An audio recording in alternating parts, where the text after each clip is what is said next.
Perkenalkan, nama saya Egil Prayoga, NIM 2024 01010175. Prodi saya Prodi Pendidikan Agama Islam.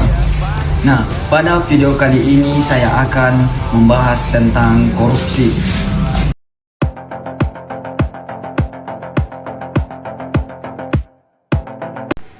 KPK dalam pihak lain terkait dugaan korupsi ASDP.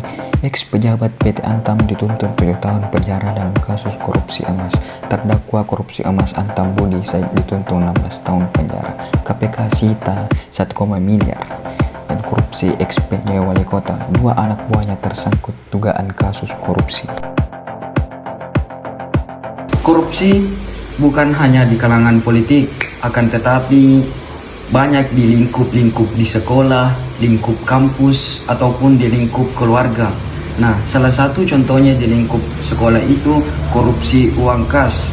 Dan di lingkungan, di masyarakat itu ada beberapa kepala desa yang korupsi dengan politik. Nah, pada video kali ini saya akan membahas tentang apa sih bahayanya di kalangan masyarakat tentang korupsi ini. Nah, jika kita membahas tentang korupsi, pasti ada kaitannya dengan presiden kita, Presiden Prabowo. Dia sangat tidak menyukai yang namanya korupsi, apalagi di politik.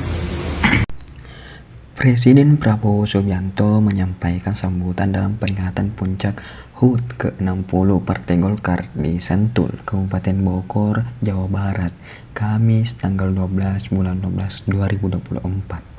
Presiden Prabowo Subianto kembali mengingatkan kepada seluruh pihak agar menghindari korupsi karena pemerintahannya akan bertindak tegas terhadap pelaku korupsi.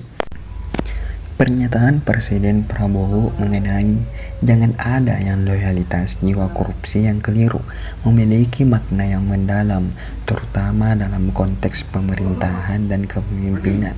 Ini menggarisbawahi pentingnya loyalitas yang sehat dan berlandaskan integritas, bukan loyalitas yang mendorong penyalahgunaan wewenang atau korupsi.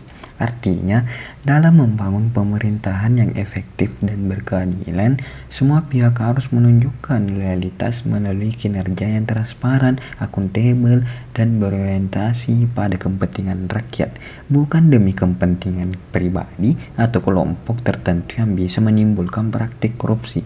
Nah, pesan ini juga menjadi pengingat bahwa praktik korupsi seringkali berakar dari kesalahan dalam memahami konsep loyalitas. Oleh karena itu, Prabowo menekankan agar setiap pemangku kepentingan memegang prinsip kejujuran dan menjalankan tugas dengan profesionalisme demi kemajuan negara dan kesejahteraan masyarakat.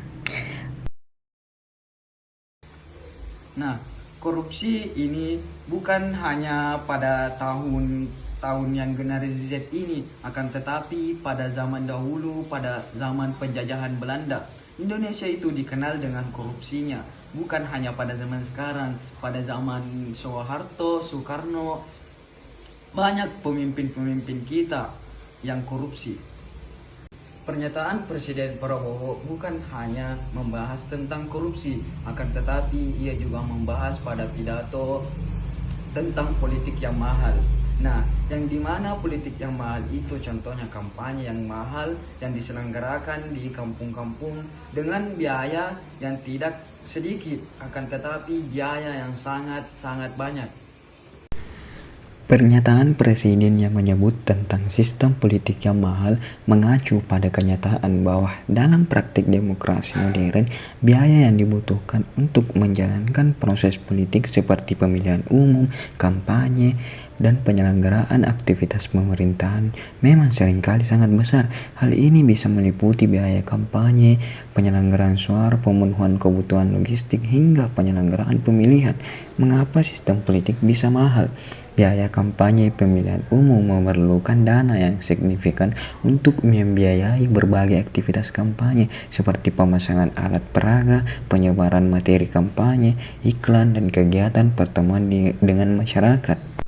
Pernyataan Presiden Prabowo bukan hanya membahas tentang korupsi, politik yang dilarang dengan biaya yang mahal, akan tetapi politik juga dilarang saling membenci.